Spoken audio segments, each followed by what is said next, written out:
अंतरराष्ट्रीय युवा विद्वान, जैन दर्शन में यूनिवर्सिटी टॉप व गोल्ड मेडलिस्ट, जैन सिद्धांत एवं न्याय विषयों को सरलता से समझाने वाले, यूएसए, इंग्लैंड, ऑस्ट्रेलिया आदि अनेक देशों में जैन धर्म की महती प्रभावना करने वाले, पंडित टोडरमल पुरस्कार, युवा विद्वत रत्न आदि अनेक पुरस्कारों से सम्मानित मूर्धन्य विद्वान डॉक्टर संजीव कुमार गोधा जयपुर द्वारा जानिए धर्म का मर्म। तीन भुवन में सार, वीतराग विज्ञानता, शिव स्वरूप शिवकार, नमहु त्रियोग संहारी के।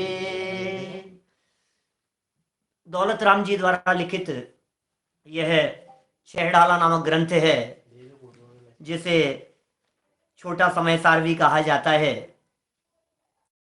गागर में सागर भरने का काम किया है। रचना बहुत छोटी सी है, 2-2 लाइन के, कुछ 4-4 लाइन के 101 छंद हैं। माने टोटल 400-500 लाइनों की रचना है, समझ लो आप।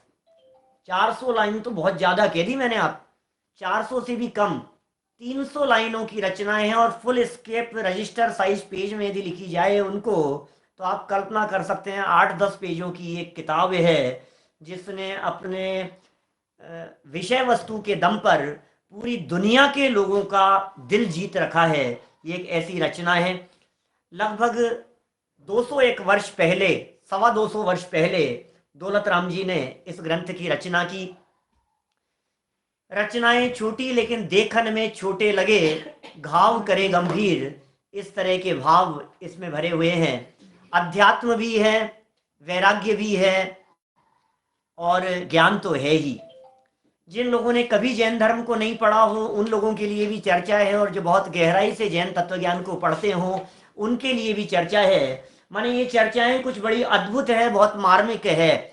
हम इस छहडाला ग्रंथ के संदर्भ में कुछ समय पहले, माने जब ये कोविड-19 जो ये चालू हुआ, ये कोरोना वायरस, इसके पहले वीकली चला रहे थे टोडरमल जी के मंदिर में, और कुछ समय से इसमें गैप आया। लोगों की डिमांड थी कि ये डेली बेस पर अभी क्यों नहीं चला रहे हैं, तो हम इसे आज पुनः प्रारंभ कर रहे हैं। 2 ढालों की चर्चा पूर्व में की जा चुकी है, थोड़ी विस्तार से की जा चुकी है। यूट्यूब पर उसके सारे प्रवचन, वीडियो प्रवचन अवेलेबल हैं। लेकिन अभी बहुत सारे लोग ऐसे भी होंगे जो नए हैं सुनने वाले, उनको मद्देनजर रखते हुए हम यहाँ पहली ढाल और दूसरी ढाल की कोशिश करेंगे। आज संक्षेप में परिचय नए लोगों के लिए हो जाए, तो हमने यहाँ शुरू किया है दौलत राम जी का मंगलाचरण, जिसमें उन्होंने कहा तीनों लोकों में जो सारभूत है, ऐसे वीतराग और विशेष ज्ञान को हम नमस्कार करते हैं। ये मंगलाचरण मुझे बहुत प्रिय है, क्योंकि दौलत राम जी इस मंगलाचरण के माध्यम से शिव स्वरूप को नमस्कार करते हैं। माने वीतरागता और सर्वज्ञता रूप पर्याय को नहीं, द्रव्य स्वभाव को नमस्कार करते हैं। मन, वचन और काय तीनों योगों को संभाल कर। और बात यहां से शुरू होती है ग्रंथ की। तीनों लोकों में जितने भी जीव हैं, मैं दोहा नहीं पढ़ रहा हूं, मैं छंद नहीं पढ़ रहा हूं। आप लोगों के पास में यदि छहडाला हो तो खोल करके बैठे, छहडाला नहीं हो तो पूजन की किताबों में मिल जाएगा, जिनवाणी में मिल जाएगा, जिनेंद्र अर्चना में मिल जाएगा। मूल छंद आप देखते चलें, हम उनके अर्थ करते चलेंगे। रोजाना यही पद्धति रहेगी, प्रतिदिन शाम को। तीनों लोकों में जितने भी जीव हैं, जे त्रिभुवन में जीव अनंत, जितने अनंत जीव हैं सुख चाहते हैं और दुख से डरते हैं। दुनिया में जितने जीव हैं, चींटी, मक्खी, मच्छर, कीड़े मकोड़े, स्त्री पुरुष, बालक, वृद्ध, जवान, हर व्यक्ति सुख चाहता है। हर व्यक्ति सुख चाहता है और दुख से डरता है। इसलिए दौलत राम जी कहते हैं, दुखों को दूर करने वाली और सुख देने वाली अत्यंत करुणा करके शिक्षा हम आपको दे रहे हैं। माने बहुत करुणावंत होकर के श्री गुरु यहाँ उपदेश देना चाहते हैं, शिक्षा देना चाहते हैं तीनों जगत के जीवों के बारे में। कभी कभी ऐसा लगता है, दौलत राम जी आपने किस किस से जाकर के पूछा कि आप दुखी हैं, आप दुखी हैं, आप दुखी हैं? भैया आप दुखी हैं? हम तो दुखी नहीं है। अरे हर व्यक्ति दुखी है। तीनों लोकों में जितने भी जीव हैं सब दुखी हैं, इसलिए अत्यंत करुणा करके दौलत राम जी ने यह बात कहना प्रारंभ किया। लेकिन बात कहने से पहले एक निवेदन कर रहे हैं दौलत राम जी, बहुत विनम्र शब्दों में निवेदन कर दिया कि मैं जो बात कह रहा हूं ताही सुनो, उसको सुनो। हे भव्य जीवों, अपने मन को स्थिर करके ध्यान रखना, कहानी शुरू करने वाले हैं। ये दौलत राम जी यहाँ कहानी सुनाने वाले हैं कि क्या बात कर रहे हो, शेरडाला में और कहानी की? हाँ कि साहब हमने तो पूरी शेरडाला पढ़ी है, इसमें किसकी कहानी है? कि अभी सुनो, अभी कहानी शुरू करेंगे, लेकिन मन को स्थिर करके सुनना, उपयोग को स्थिर करके सुनना, चित्त को एकाग्र करके सुनना, मन भटकना नहीं चाहिए। एक तो भव्य शब्द का संबोधन किया कि आप भव्य जीव हैं, और दूसरा कह रहे हैं जो चाहो अपनो कल्याण। यदि आप अपना कल्याण चाहते हो, यदि आप अपना हित चाहते हो, अपना भला चाहते हो, तो आपकी भलाई इसी में है कि आप अपने मन को, अपने चित्त को, अपने उपयोग को स्थिर करके सुनो। हमें मालूम है आपने मोह रूपी शराब पी हुई है, आप नशे में हैं कि क्या बात कर रहे हो, जागृत हैं हम। हो सकता है रात का समय है, दिन भर के थके हुए हैं, तो थोड़ी सी गहल दिखे। नहीं नहीं नहीं, हम उस गहल की बात नहीं कर रहे। तुमने मोह रूपी शराब पी हुई है, मोह महामद पियो, और अनादि अनादि से पी रखी है। और उसके कारण क्या हुआ? भूल आपको भरमत, अपने आप को भूल गया, अपने आप का भान नहीं। शराबी व्यक्ति क्या करता है? शराबी व्यक्ति को होश नहीं होता, शराबी व्यक्ति को अपने पराये की खबर नहीं होती। शराबी व्यक्ति माँ को माँ कहे और माँ को पत्नी कहे और पत्नी को माँ कहे और बहन को माँ कहे और उसे कुछ पता नहीं। इसी तरह से यह मोह रूपी शराब को पिया हुआ व्यक्ति अनादि काल से अपने स्वरूप को भूल गया और चतुर्गति में परिभ्रमण करता रहा, भव भव की ठोकरें खाता रहा, जन्म मरण करता रहा, दर दर की ठोकरें खाता रहा। साहब हमें क्यों सुना रहे? ये सारी चर्चा हमें क्यों सुना रहे हो? दुनिया में जीव ठोकरें खाते रहे, भटकते रहे, दुखी होते रहे, दुनिया के लोगों ने शराब पी रखी है, ये हमें क्यों सुना रहे हो? कि सुनो, उसकी कथा सुना रहे हैं। उसकी नहीं, हम तुम्हें तुम्हारी कथा सुना रहे हैं, हम आपको आपकी कथा सुना रहे हैं। हे भव्य जीवों, किसी और की कथा नहीं, तुम्हारी कथा चल रही है। और जब किसी व्यक्ति को ये कहा जाता है कि बैठ बैठ, मैं तुझे तेरी बचपन की स्टोरी सुनाता हूं, तो अलर्ट हो जाता है बच्चा। छोटे छोटे से बच्चे हों घरों में और उन्हें आकर के बुलाओ, इधर बुलाओ। थोड़े जब समझदार हो जाए ना 8-10 साल के, तो इधर देख मेरे पास बैठ, तुझे पता है जब तू इतना छोटा सा था तब क्या करता था? क्या करता? एक बार पता है क्या हुआ था? तो कान लगा करके सुनता है। मेरी बात बतला रहे, मेरा पास्ट बतला रहे हैं, उसे तो पता नहीं है। जब तू 2 साल का था ना, तो एक बार तूने क्या किया, वो नील की बोतल रखी हुई थी, नील लगाते हैं ना कपड़ों में, उसे खोल करके तू पी गया। इंक रखी हुई थी, ऐसा ऐसा कर लिया तूने। फिर तूने एक बार तो ऐसा कर लिया था, तू साबुन खा गया था। एक बार ऐसा हुआ था कि वो कुछ रखा हुआ था और तेरे नाक में चला गया था, तेरे गले में अटक गया था, ऐसा हो गया था। उसकी कहानी सुनाते हैं तो उसमें उत्साह, इंटरेस्ट डेवलप होता है। तो दौलत राम जी यहाँ कह रहे हैं, हम भी यहाँ तुम्हारे को कथा सुना रहे हैं, लेकिन कथा तो बहुत लंबी है भाई, कहानी तो बहुत लंबी है। उसमें से हम कुछ कह रहे हैं, थोड़ी बहुत कह रहे हैं, थोड़ी बहुत कहेंगे। कही मुनि यथा, जैसी मुनिराजों से सुनी है ना हमने। साहब आपको क्या पता, मेरे बचपन के समय आप तो थे ही नहीं। जब हमारा बचपन था, पापा कहेंगे आप, जब हमारा बचपन था तब तो आप पैदा ही नहीं हुए थे। आप कहां से कह रहे हो हमारे बचपन की कथा, हमारी पुरानी कथा आप कैसे कह सकते हो? कि सुनो सुनो सुनो, मुनिराजों ने बताई है, अवधि ज्ञानियों ने बतलाई है, मनप्रिय ज्ञानियों ने बतलाई है, केवल ज्ञानियों ने बतलाई है, आचार्यों ने हमारी कहानी लिखी है। कि क्या बात कर रहे हो, मेरी स्टोरी की? हाँ, बायोग्राफी लिखी है मेरी। कहाँ लिखी है? इस चेहराला में। कितना अच्छा लगता है ना, बोलो कैसा लगे अरियन, अपनी भी बायोग्राफी बने, कितना अच्छा हो। लोगों की जब देखते हैं, बड़े बड़े लोगों की देखते हैं, महापुरुषों की देखते हैं कि दौलत राम जी ने छेड़ाला में मेरी बायोग्राफी लिखी है। अरे तू हंस रहा है, लेकिन देख तो सही काम कैसे किए थे तूने।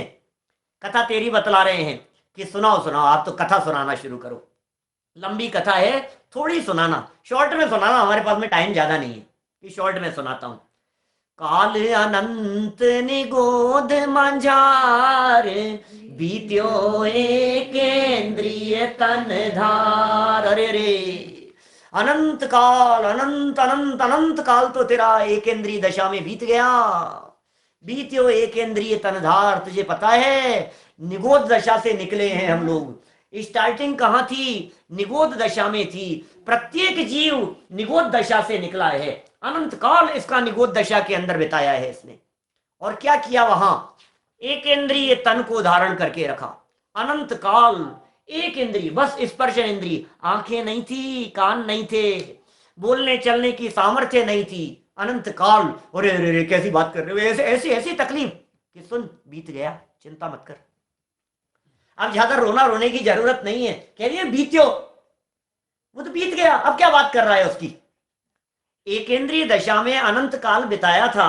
चल फिर नहीं सकता था, बोल नहीं सकता था, खा पी नहीं सकता था, देख नहीं सकता था, सुन नहीं सकता था। कैसी दशा में अनंत काल हमने एक इंद्रिय दशा के अंदर बिताया। ओ हो, क्या ये कैसे दशा रही है हमारी। ये अतीत की बात है। अनंत काल बीत गया। फिर क्या हुआ कि वहां से निकला। निकल करके क्या किया? जब वहां से निकला तो कहा एक श्वास में 18 बार जन्म मरण। निगोद दशा की बात है। तो कि साहब करता क्या था वहां? अनंत काल कैसे बिताया था? एक श्वास में 18 बार जन्म मरण। ओहो, जन्म मरण, जन्म मरण, जन्म मरण। और श्वास जानते हैं आप किसका नाम है? श्वास किसका नाम है? श्वास किसे कहते हैं? एक स्वस्थ व्यक्ति की नाड़ी को धड़कने में जितना समय लगता है वो कहता है श्वास, उसे श्वास कहते हैं। और इतने से काल में 18 बार जन्म मरण कर लिया। ओहो, इतना लंबा काल ऐसे ही बिताया, जन्म मरण के अलावा दूसरा कुछ काम नहीं। और वहां से निकला, निगोद दशा से निकला तो भूमि का एक, पृथ्वी का एक हो गया, जल का एक हो गया, अग्नि का एक हो गया, वायु का एक हो गया, और प्रत्येक वनस्पति में चला गया। क्योंकि निगोदिया जीव तो साधारण वनस्पति होते हैं, और वहां से निकल करके पेड़ पौधों में चला गया। ओहो, कैसे काल बिताता रहा। फिर क्या हुआ भाई? एक इंद्रिय दशा में ये सब काल बिताने के बाद तो दौलत राम जी कहते हैं, सुनो, बड़े भाग्य से, महाभाग्य से कुछ ऐसा भाग्य जागृत हुआ, कुछ ऐसा महाभाग्य जागृत हो गया जिसमें जिस प्रकार मानो कोई चिंतामणि रत्न मिल गया हो। ओह, ये चिंतामणि रत्न कितना दुर्लभ है। इस चिंतामणि रत्न की प्राप्ति कितनी कठिन है। कल्पना कर सकते हैं आप? उस चिंतामणि रत्न के समान ये दो इंद्रिय पर्याय कह रहे हैं, मनुष्य नहीं। ओह, जिस तरह से चिंतामणि रत्न जिसे जेब में रखे होने पर, जिसके सामने होने पर, जिसके हाथ में होने मात्र से जो मन में विचार आए वो वस्तु प्राप्त हो जाती है, वो कैसा गजब का रत्न होता है। एक तरफ तो वो रत्न और दूसरी तरफ लट पर्याय। बोलो क्या चाहिए दोनों में से? एक तरफ चिंतामणि रत्न और दूसरी तरफ लट पर्याय। तो कहा, बोले चिंतामणि रत्न पानी भरता है लट पर्याय के सामने। इतनी दुर्लभ है लट पर्याय की प्राप्ति करना। लट हो गया, त्यों पर्याय लही त्रस्तनी। फिर लट हो गया पिपीली का, और किस्मत थोड़ी सी जागी तो चींटी हो गया, और थोड़ी सी किस्मत जागृत हुई तो चारिंद्री हो गया, भंवरा हो गया। ऐसे शरीरों को धारण करता करता करता करता बहुत प्रकार की पीड़ा सहता हुआ यह जीव कभी महाभाग्य से पंचेंद्रिय हो गया। ओह, महाभाग्य से पंचेंद्रिय भी हो गया तो क्या हुआ? मन नहीं था और अज्ञानी रहा। 7वें छंद तक आ गया पहली डाल के। जिन लोगों के पास में अर्थ सहित वाली किताबें होगी ना, वो लाइनें ढूंढते रहेंगे। आप तो सुनते रहो, मैं तो कथा सुना रहा हूं, मैं तो पूरी बात सुना रहा हूं आपको। ये कहानी चल रही है, ये स्टोरी चल रही है। हम कहां से चले और कहां से कहां तक आ गए, इससे हमें पता लगेगा आज हम किस पोजीशन में हैं। मुझे मालूम है बहुत सारे लोग जिनके घर में ज्यादा सुविधाएं नहीं होगी, मैं उन्हें बतलाना चाहता हूं आप कितने भाग्यशाली हैं। ये जो दौलत राम जी की छेड़ाला में जो अपनी कहानी बतलाई जा रही है, इसे देख करके आपको पता लगेगा आप कितने भाग्यशाली हैं। कितने लोग ऐसे हैं जिनके पैर नहीं है, जिनके आंखें नहीं है, जिनके कान नहीं है। अभी तो उनकी चर्चा चल रही है, अभी उनकी चर्चा चल रही है जिनके मन नहीं है। जिनके मन नहीं है उनकी बात चल रही है। पंचेंद्री भी हो गया, पशु हुआ, लेकिन बिना मन वाला हुआ। सोचने समझने विचार करने की सामर्थ्य नहीं है, हित अहित का विचार नहीं है, भले बुरे की पहचान नहीं है। सिंह हो। अब फिर क्या हुआ? अज्ञानी बना रहा और कदाचित सहनी पंचेंद्रिय हो गया, फिर किस्मत जागृत हुई। देखो भाई, किस्मत हमारी कितनी बुलंद है, स्टेप क्रॉस करते जा रहे हैं, एक के बाद एक आगे बढ़ते चले जा रहे हैं, किस्मत चमकती जा रही है हमारी, एक के बाद एक रिवॉर्ड मिलते चले जा रहे हैं। अनंत काल निगोद दशा में बिताने के बाद भी फिर 2 इंद्रिय, 3 इंद्रिय, 4 इंद्रिय, असैनी पंचेंद्रिय, और अब सैनी पंचेंद्रिय हो गया। सिंह शेर हो गया, लेकिन शेर हो गया शेर। शेर तो शेर होते हैं, जानते हो आप, ये कहते हैं ना, थोड़ा सा कुछ मिल जाए तो अपने आप को शेर समझ रहा है क्या? अपने आप को समझ क्या रहा है तू? तो शेर ने भी क्या किया, सैनी हुआ लेकिन क्रूर हुआ और पशुओं को अत्यंत निर्दयता से खाता रहा। ये मेरे कृत्य रहे, ये मेरा काम रहा, मैंने ऐसे ऐसे काम किए हैं अतीत काल में। निर्बल पशुओं को खाया, दीनहीन पशुओं को खाया, हिरणों को खाया मैंने। और लेकिन किस्मत हमेशा एक जैसी नहीं होती है। कभी शेर बन करके मैंने हिरणादिक को खाया, तो कभी ऐसा भी प्रसंग बन गया कि मैं स्वयं ही बलहीन हो गया, हिरण बन गया, बकरी बन गया और बलवानों के द्वारा खाया गया अत्यंत दीन होकर के। और कभी किस्मत अलग प्रकार की हुई, कभी शाकाहारी प्राणी हुआ तो क्या हुआ, गाय भैंस हो गया। छेदन वेदन, भूख प्यास, तड़पना, ओह, भार वहन कर दिया, लाद दिया गया, बोझा ढोया जा रहा है, गधा घिसाई चल रही है, गधे जैसे घिस रहा है, वजन लाद दिया गया गधे के ऊपर। कैसा होता है गधा, आप जानते हैं? उसे गधे को भेज दिया खान पर, अपने आप चला जाएगा। गधे वाला गधे को छोड़ देता है और वो गधा चले गया खान पर, और वहां जाकर के उसको भर देते हैं और फिर उसको घुमा करके छोड़ देते हैं, तो वो माल लेकर के अपने आप आ जाता है घर पर। यहाँ माल खाली कर देते हैं, फिर उसे घुमा देते हैं, वो चले जाता है खान पर, क्योंकि वो जानता है कि मैं गधा हूं। ऐसे काम किए हमने अनादिकाल से, छेदन भेदन। इन दुखों का यदि विस्तार से वर्णन किया जाए तो पैरों के नीचे से जमीन खिसक जाए। सच में ये हमारे अतीत की बात है, ये प्रसन्नता की बात नहीं है। रोना आए, ऐसी ऐसी दर्दनाक चर्चाएं हैं। हमने क्या किया अतीत काल में, रोना आ जाए हमारे को। चमड़ी उतारी गई हमारी, बूचड़ खानों में, कत्ल खानों में अनंत अनंत बार में मारा गया, टुकड़े टुकड़े कर दिए गए, काटा गया मुझे। मेरी दशा थी ऐसी, पैरों में कीलें ठोक दी गई, नाक में से रस्सियां निकाल दी गई। कैसे कैसा छेदन वेदन, खाने को नहीं मिलता था, तड़पता था भयंकर, गर्मी में, भूख में, प्यास में। ये त्रियंच गति के दुख है, अनंत काल बिताया है इस त्रियंच अवस्था में हमने। साधारण नहीं है ये कथा, किसी और की नहीं चल रही है, ये कथा मेरी चल रही है। मेरे अतीत की बात बतला रहे हैं, मैंने इस प्रकार का काल बिताया है, हमने इस प्रकार का काल बिताया। पापी देश ओटन की मारो, हम मारते हैं, पापी मारे जा रहा है, मारे जा रहा है और तकलीफ भोगता जा रहा है। हम पापी लोग, भगवान आदिनाथ भगवान की पूजन की जयमाला में जो वर्णन किया गया है चारों गतियों के दुखों का, मारी दीन तड़ी सुन बीनती, नहीं चालियो जठे गिर पड़े हो, पापी देश ओटन की मारो, और वर्णन चलता रहता है। और मैं तो देखता हूं दुनिया में, समाज में, जब पूरे दिगंबर जैन समाज के बीच में जाते हैं तो हम लोगों को देखते हैं और तालियां बजाते हैं, ढोल मंजीरे बजाते रहते हैं और नाच नाच करके पापी देश ओटन की। अरे भाई तेरे सोटे पड़ रहे हैं, तू नाच रहा है, तू देख तो सही तेरी हालत क्या हो रही है, तेरे डंडे पड़ रहे हैं, ये कहानी तेरी चल रही है, तू अपने पास्ट की कथा सुना रहा है, किसी और की बात नहीं चल रही है। छेदन वेदन भूख प्यास, भार वहन, हिम सर्दी गर्मी, आतप त्रास, भूख प्यास आदि को सहन करते करते काल बीतता चला गया, बंधन में काल बीतता चला गया। और इस प्रकार के दुख बिताए कि दौलत राम जी कहते हैं करोड़ों जिह्वाओं के माध्यम से भी नहीं कहा जा सके, ऐसे दुख बिताए। करोड़ों जिह्वाएं मिल जाए, जीव रसना इंद्री करोड़ों मिल करके मेरे दुखों का वर्णन करने के लिए तैयार हो, तो दुखों का वर्णन करने में समर्थ नहीं हो सकती। इतने दुख वहां कहां त्रियंज अवस्था के अंदर बिताए हैं और अत्यंत संकलेश परिणामों से मरा। ओ संकलेश परिणामों से मरा, अत्यंत संकलेश परिणाम, क्योंकि वेदना वेदना वेदना, समझ नहीं है, बुद्धि नहीं है, क्या करें। अति संकलेश भावते मरियो, घोर श्वभ्र सागर में पर्यो। लो अब क्या हुआ, कहानी बदल गई, कहानी में एक नया मोड़ आया। अभी तक त्रियंच गति के दुखों को भुगतता रहा, अनंत काल बिता दिया, और अचानक क्या हुआ, संकलेश परिणामों से मर करके श्वभ्र सागर में चला गया, माने नरक में जाकर के जन्म ले लिया। ओ और फिर नरक में जाकर के जन्म लेने पर क्या हुआ, वहां की भूमि को स्पर्श करते ही ऐसी वेदना मानो करोड़ों बिच्छुओं ने एक साथ डस लिया हो। करोड़ों बिच्छुओं ने एक साथ डस लिया हो। एक बिच्छू यदि डस लेता है, डंक मार लेता है, एक बिच्छू यदि डंक मारता है क्या, तो उछलता है ऐसे 7-8 आदमी, चैन नहीं पड़ती उसको, ऐसी पीड़ा होती है। ऐसे डंक, एक डंक मारा उसने, ऐसे ठप, ऐसे किया उसने।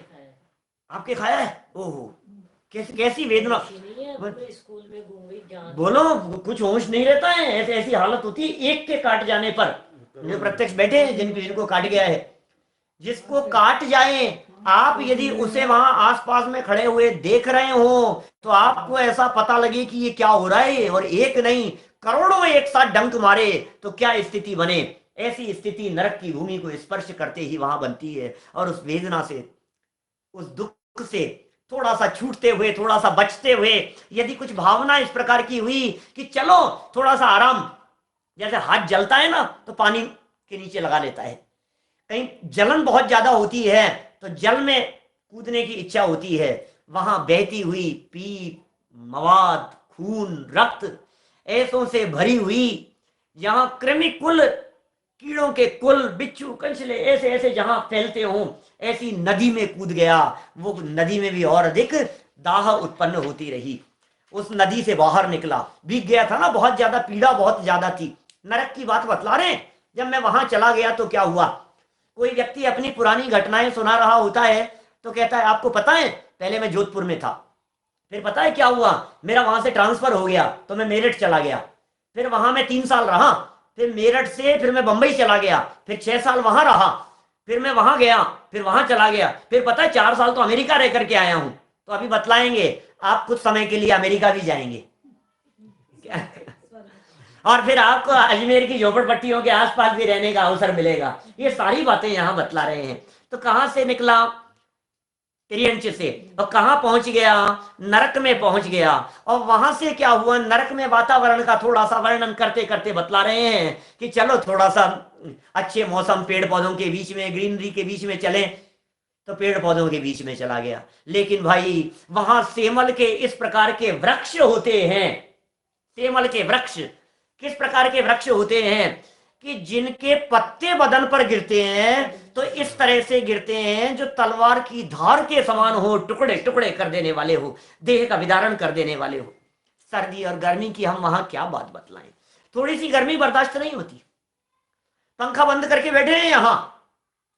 जो लोग सुन रहे हैं, 650 लोग सामने, 650 घरों में चलता है अभी, जो लोग सुन रहे हैं वो एसी में सुन रहे होंगे, पंखे में सुन रहे होंगे, और जो यहाँ सामने बैठ करके सुन रहे हैं ये पंखा बंद करके सुन रहे हैं, कैसा फील हो रहा है भैया?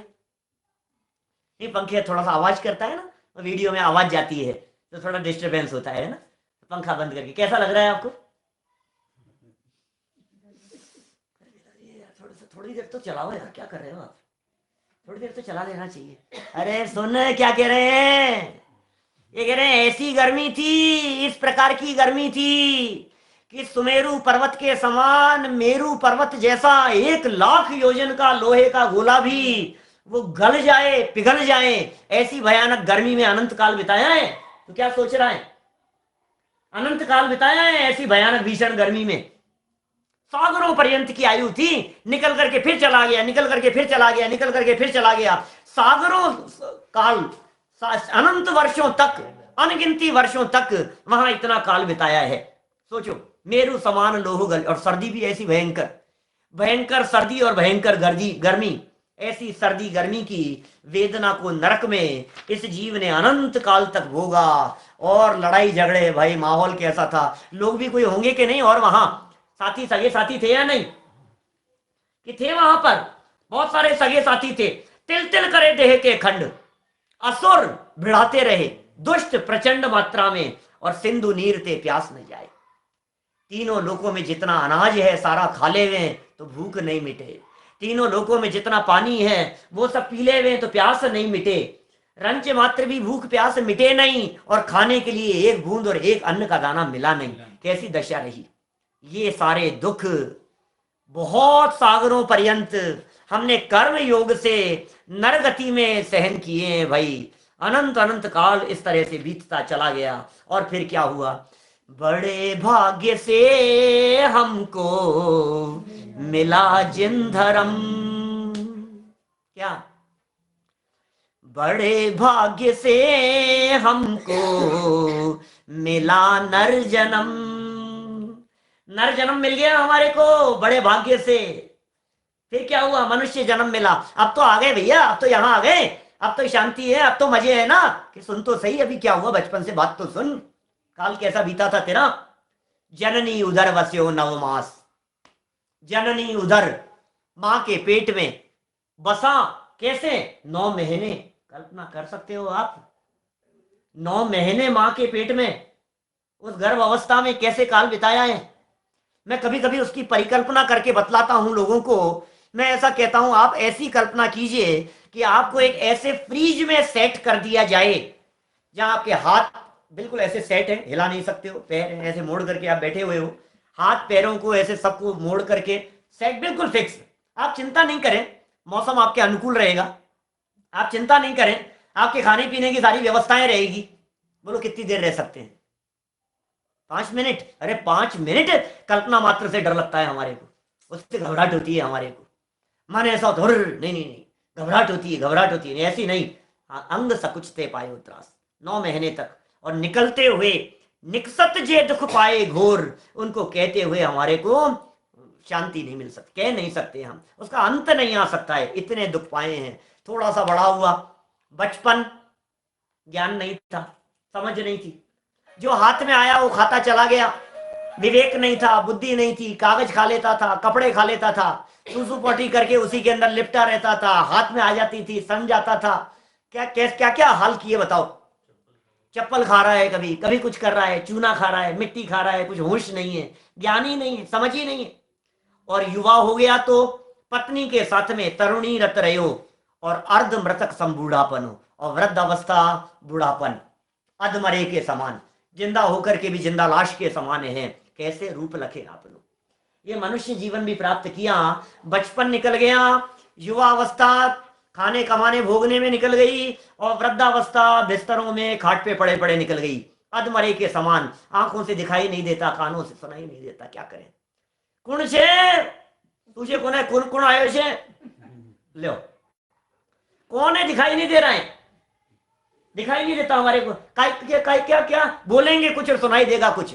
बच्चे बैठना पसंद नहीं करते उस बुढ़ापे की अवस्था में, बहुएं बैठना पसंद नहीं करती, कोई बोलना पसंद नहीं करता, कोई कोई हर व्यक्ति ये चाहता है इनसे दूर भागो, इनसे दूर भागो। ऐसी दशा होती है भाई वृद्धावस्था की, क्या करें। और इन सारी दशाओं में दौलत राम जी कहते हैं, कैसे रूप लखें आपनो, अपने रूप को किस प्रकार से लखें, कैसे देखें। और फिर क्या हुआ, कभी यहां आकर के भी सद्भाग्य से, अब देखना थोड़ा और भाग्य बदला, थोड़ी और किस्मत बदली, तो क्या हुआ, अकाम निर्जरा। निर्जरा की इसने, तप किया इसने, व्रत किए इसने, संयम अंगीकार किया इसने, साधना करने लगा, थोड़ा पढ़ने पढ़ाने लगा, थोड़ा समझदार हो गया ना, तो क्या हो गया, अकाम निर्जरा के फल में मर करके भवनत्रिक में चला गया। क्या, भवनवासी व्यंतर और ज्योतिषियों में चला गया। आया होगा अब तो मजा, भवनवासी, अरे देवगति में मजा आ गया, अब तो अमेरिका में आ गए क्या, अब तो एसी में आकर के बैठ गए, अब तो सुविधाएं मिल गई हमारे को, अब तो कैसा भी रूप बनाओ, आकाश में उड़ो, बहुत सारी देवांगनाएं हैं, बहुत सारी रिद्धियां हैं, मौज मस्ती करते रहो। तो दौलत राम जी क्या कह रहे हैं भैया, वहां पर भी विषयों की चाह रूपी दावानल धधकता रहा। दावानल जल रहा था अंदर में, और भोग लूं और भोग लूं, अंदर इच्छाएं, अंदर में तड़प इस प्रकार की। और मरत विलाप करत दुख सयो, मरता रहा, विलाप करता रहा, पीड़ित होता रहा। अंत समय में कहते हैं ना, अंत समय में क्या होती है, 6 महीने पहले गरने की माला मुरझा जाती है, देवगति के जीवों की नेत्रों की ज्योति मंद पड़ जाती है, कम दिखाई देने लगता है, सब फीका फीका धुंधला धुंधला सा दिखाई देने लगता है। पता लग जाता है कि मर करके हम कहां जन्म लेने वाले हैं। बोलो, पता लग गया हमारे को कि मर करके कौन सी जगह पर जन्म लेने वाले हैं, इस कुकरी शुकरी के पेट में जाकर के जन्म लेंगे, ओहो वहां। और वो ऐसा दिख रहा है हमारे को कि किसी माँ ने अपने बच्चे की पोटी साफ करके वो डायपर फेंका, और 4 कुत्ते एक साथ झपटते हैं उसके ऊपर कि कुछ खाने को मिल गया होगा। और वो झपटने वालों में जो 4 थे ना, उनमें से एक मैं। क्या क्या बात कर रहे हो, कैसी बात कह रहे हो आप? हाँ, ये हालत रही हमारी। ये दिख रहा है, देवगति के जीवों को ये सब दिखाई दे रहा है, ये प्रैक्टिकल दिखाई दे रहा है कि ये अवस्था किसी और की नहीं, मेरी होने वाली है। अब कैसा लगेगा बताओ? देखो, एक बार सुविधाओं में रहने की आदत हो जाती है ना, तो फिर छूटना बड़ा कठिन काम होता है। ऐसा नहीं है कि बिना पंखे के लोग नहीं रहते थे। आज के 80 साल पहले, 100 साल पहले, जब लाइट नहीं थी हिंदुस्तान में, उस समय लोग क्या बिना पंखे के नहीं रहते थे? 80 साल पुरानी बात कह रहा हूं। मेरे दादी जी तो बताते थे कि लाइट कब लगी है अपने, उस समय तो पहले लाइट ही नहीं थी यहाँ कहीं पर भी। तो कैसा लगता था कि लाइट नहीं है कहीं भी और फिर भी लोग रह रहे हैं। और फिर समय बदला, पंखे में रहने की इतनी आदत हो गई कि अब वो बिना पंखे के नहीं चलता। फिर कूलर आ गए, फिर कूलर में रहने की आदत हो गई कि कूलर के बिना नहीं चलता। अब एसी आ गए, तो एसी में रहने के इतने हैबिचुअल हो गए कि बिना एसी के चलता नहीं है। ये क्या हो गया है? हमारे शरीर कैसे हो गए हैं, हमारी आदत कैसी हो गई है? सुविधाओं में रहने की आदत पड़ जाती है, तो फिर जब वो सुविधाएं छीन ली जाती है, तो आप उस तकलीफ की कल्पना कर सकते हैं कैसी तकलीफ होगी। मैं देवगति में था, देव अवस्था में था मैं, और मुझे पता लगा 6 महीने बाद में ये सारी रिद्धियां चली जाएगी, ये शरीर चला जाएगा, ये देवों का वैभव चला जाएगा, ये संपत्ति चले जाएगी, ये भोग चले जाएंगे, ये कुछ नहीं रहेगा। और मर करके गधे के पेट में, सुअर के पेट में, कुत्ती के पेट में जाकर के जन्म लूंगा मैं। एक इंद्रिय हो जाऊंगा, वनस्पति की तरह जाकर के वहां टंग जाऊंगा मैं 2-2, 5-5 हजार वर्ष के लिए। ओह, निकल नहीं पाऊंगा। ये दिख रहा है उसको अपने अवधि ज्ञान में, अपना फ्यूचर दिखाई दे रहा है। आप कल्पना कर सकते हैं उसके दुख की। जीवन भर सागरों पर्यंत जिस तकलीफ को उसने भोगा है, वो पूरी की पूरी तकलीफ, जीवन भर जो आनंद भोगा था, ऐसा समझो आप, ऐसा लग रहा था मजे आ रहे हैं, मजे आ रहे हैं, मौज मस्ती के अंदर काल बीत रहा है, वो पूरी की पूरी मौज मस्ती की कसर निकाल ली अंत समय में, अंत के 6 महीनों में। ये देवगति की हालत है। मैं अभी देवगति के दुखों को विस्तार से नहीं बतला रहा हूं, तो रोंगटे खड़े हो जाए, देवगति की हालत कितनी खतरनाक है।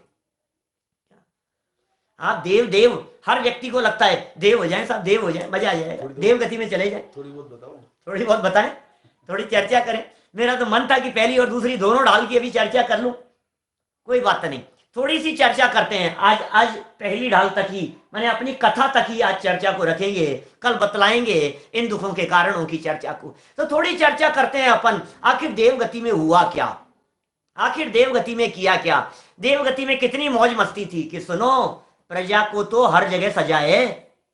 आप क्या सोचते हैं, देवगति में चले जाएंगे तो आप क्या इंद्र बनेंगे? ऐसी, आप तो ऐसी बात कह रहे हैं जैसे अरे बंबई, बंबई मतलब अमिताभ बच्चन, बंबई मतलब क्या दिखता है आप, अमिताभ बच्चन, शाहरुख खान, अरे बंबई बंबई, बंबई सुनते ही ऐसे, अरे बंबई में कितने लोग झोपड़पट्टियों पर रहते हैं तुम्हें पता है? बंबई वालों की हालत क्या है तुम्हें अंदाजा है थोड़ा बहुत भी? क्यों साहब, आप तो बंबई से आए हैं, क्या हालत है बतलाओ बंबई में? रोड पर गरीबी, कितने दिनहीन लोग वहां घूमते फिरते दिखाई देते हैं, लेकिन गांव के आदमी बंबई, ऐसा लगता है अमेरिका मतलब ओबामा, अमेरिका मतलब क्लिंटन, अमेरिका मतलब वैभव संपन्न। अमेरिका में भी झाड़ू पोछा करने के लिए आते हैं लोग, नौकर आते हैं झाड़ू पोछा करने के लिए, साफ सफाई करने के लिए, कपड़े धोने के लिए, बहुत सारे लोग करते हैं इस तरह के काम घर घर में जाकर के। ये बात अलग है कि कपड़े धोने आने वाले भी 4 व्हीलर में आते हैं, वो बात अलग है। लेकिन हालत क्या है, हमें ऐसा लग रहा है कि वहां तो बहुत मजे होंगे। प्रजा है, प्रजा, असंख्यात देव हैं, जनरल, पूरी शासन व्यवस्था चलती है देवों के अंदर भी। इंद्र, सामानिक, त्रयस्त्री, पारिषद, आत्मरक्ष, लोकपाल, अनेक, प्रकीर्णक, अभियोगी, किल्बिषिक, 10 कैटेगरी है वहां उनमें। जैसे एक राजा होता है ना, तो राजा तो एक, फिर उसका मंत्रिमंडल होता है, उसके परिषद के सदस्य होते हैं, सभा के लोग होते हैं, कुछ सैनिक होते हैं, कुछ सिपाही होते हैं, कुछ सोल्जर होते हैं, पुलिस वाले होते हैं, जनरल प्रजा होती है, कुछ सफाई कर्मचारी होते हैं, कुछ व्यवस्थापक होते हैं, सब तरह के लोग होते हैं। तो वहां प्रजा है बहुत सारी। तो असंख्यात देवों में एक होता है इंद्र। बाकी प्रजा की क्या हालत है? प्रजा की हालत तो ये, निर्देशन में चलना पड़ता है, रोती रहती है बेचारी, तड़पती रहती है, आदेश मिल गए कल से ऐसा, कल से वैसा, एक व्यवस्था तुम्हारे को संभालनी है, और व्यवस्थाएं संभालते रहते हैं। एरावत बन जाओ, हाथी बन करके चलो, जुलूस का मेंटेनेंस देखना है तुम्हारे को, बाल तीर्थंकर की जुलूस की व्यवस्था, चलो समूह शरण के अंदर, वहां तुम्हारे को बावड़ियों के अंदर इस तरह से क्रीड़ा करनी है, तुम्हारे को वहां जाना है, वहां चौकीदार बन करके दरवाजे पर खड़े रहना है, ये सारी व्यवस्थाएं होती हैं इंद्र के निर्देशन में। समूह शरण के बाहर। और इतना कठोर अनुशासन और कठोर ड्यूटी उनको निभानी पड़ती है कि नीलांजना का प्रसंग किससे छिपा है? बोलो, मौत की कीमत पर भी। आपको मालूम है ऋषभ देव 83 लाख पूर्व की आयु उनकी, और जन्मोत्सव चल रहा था, उनका जन्म का उत्सव मनाया जा रहा था। सब लोग बैठे हुए हैं, उनके परिवार के लोग बैठे हुए हैं और लोग बैठे हुए हैं, और जन्मोत्सव की सभा चल रही है। और सौधर्मेंद्र को विकल्प आया कि यार वैराग्य नहीं हो रहा है, दीक्षा नहीं ले रहे हैं, तीर्थंकर बनने वाले हैं, ये कब दीक्षा लेंगे, ये कब होगा इनका सब कुछ है, कब दीक्षा लेंगे, कब केवल ज्ञान प्राप्त करेंगे, कब इनके दिव्य ध्वनि गिरेगी, लोगों को लाभ कब मिलेगा, तो क्या करें? बोले वैराग्य का काल आ गया इनका, नीलांजना को भेज दो। सबने दृश्य देखे, नीलांजना मर गई, दूसरी आ गई। मुझे तो सिर्फ देवगति की वो परिस्थिति बतलानी है कि एक नीलांजना, जिस नीलांजना की मृत्यु 5 मिनट बाद में होने वाली है, उस नीलांजना को देखकर सौधर्म इंद्र ये कह रहा है कि जा तुझे नाचना है।